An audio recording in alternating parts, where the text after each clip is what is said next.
Here we go again. You've heard this next line before. COVID-19 numbers are spiking and so are hospitalizations. That is where we begin tonight at 10. Good evening to you. Thanks for staying up late with us tonight. I'm Tatum Gwynn. Midland Memorial Hospital. They have seen a big jump in COVID-19 patients in recent weeks.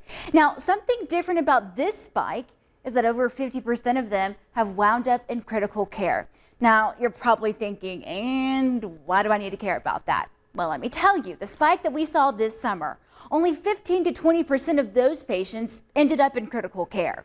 Now, the situation we are in now is putting a new strain on the hospital. News West 9's Sammy Steele spoke with the hospital's chief nursing officer on how they plan to handle this influx. And talk about good timing, Sammy. They're ready to move on this plan right as construction on the 9th floor is wrapping up. Yeah, Tatum, construction on the 9th floor of the Scarborough Tower, it's expected to be completed early this week. The floor will include 48 beds, but it will also be the designated area for COVID-19 patients. More and more people with COVID-19 are ending up at Midland Memorial Hospital.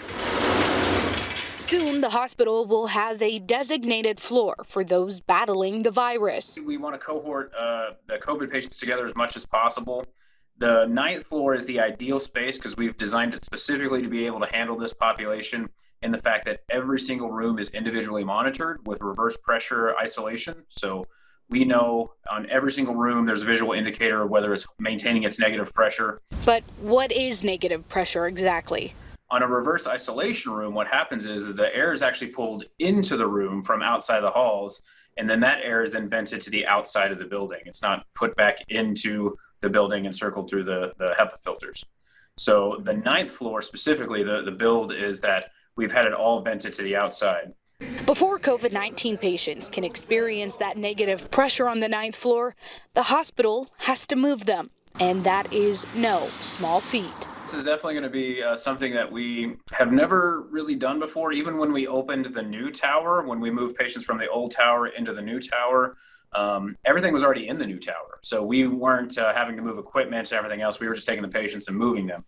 This one's going to be a little bit more logistically challenging in the fact that we have to move all of the equipment and the patients, and these patients also are, isolation patients. We can't just, have them out and about. We have to move them in a very coordinated manner to make sure that we're limiting exposure risks. Bredimus tells me that they are hoping to move patients to the 9th floor November 9th, but he also is hoping that they don't have to fill it up, reminding people to continue wearing masks and practicing social distancing. Well, Sammy, this is the beginning of November, and the spike that we are seeing right now is different and adds another layer of stress because we're actually getting into flu season this time around. Yeah, Tatum, we're not even in the thick of flu season yet. It typically peaks around January to February. Mix that with people traveling for the holidays, and it could be a very dangerous situation. But the hospital, they do have a plan in place in case they surge to needing more room at the hospital. But again, staff here, they are not going to cross that bridge until they get there. Reporting in Midland, I'm Sammy Steele. Back to you, Tatum.